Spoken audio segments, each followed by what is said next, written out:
Every scar tells a story, and on Erik Killmonger's body, there are hundreds of them, raised, ritualistic markings covering his chest, arms, and back. They aren't just for show. They represent something deeper, something darker. Each mark is a kill count, a reminder of the lives he's taken, the battles he's won, and the path that led him from the streets of Oakland to the throne of Wakanda. But how were these scars created, both in the Black Panther film and behind the scenes? Stay with me as we break it all down. The meaning behind Killmonger's scars. When T'Challa fights Killmonger in ritual combat, he is shocked by what he sees. Erik removes his shirt to reveal his body covered in raised, dot-like scars. It's a chilling moment. These markings are inspired by the real-life practice of tribal scarification, a tradition in many African cultures. It's used as a symbol of identity, strength, and warrior status. But for Killmonger, it's something else entirely.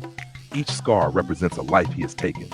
He tells T'Challa, each one is for a kill. Think about that. Killmonger's body is a map of death, a visual record of his rise from abandoned child to mercenary to conqueror.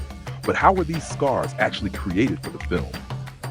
Bringing Killmonger's scars to life wasn't easy. For Black Panther, Michael B. Jordan had to endure an intense transformation process every single day of filming. Here's how it worked. Over 3,000 prosthetic scars were individually applied to his skin. Each scar was a custom silicone mold that had to be glued to his body. The process took nearly 2.5 hours every morning, and that's before filming even began.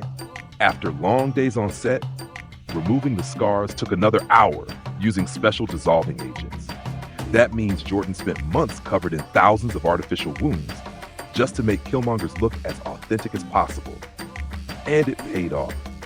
His appearance in Black Panther became one of the most striking visuals in the entire MCU. The scars made him look both terrifying and tragic, a man who had been shaped by violence, whose very skin told his story before he even spoke a word. Killmonger versus real tribal scarification. As intense as Killmonger's scars were, they weren't just a Hollywood invention. They were heavily inspired by real African scarification practices, particularly those seen in Ethiopia, Sudan, and West Africa. In many tribes, raised scars are a sign of bravery, warrior status, or coming-of-age rituals. Some groups use them to symbolize achievements in battle, just like Killmonger. The difference? Real scarification is done by cutting or branding the skin, allowing it to heal into raised patterns.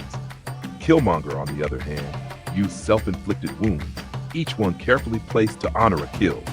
The result? A modernized version of an ancient practice, transformed into something brutal and deeply personal.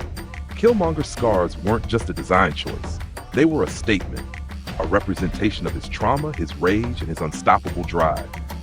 They made him look fearsome, but they also told us everything we needed to know about him, without him saying a single word. And the best part? The scars weren't just for show. They were real, at least in the world of the film, marking each of his victories, just as warrior cultures have done for centuries. So, next time you watch Black Panther, take a closer look at Killmonger's scars.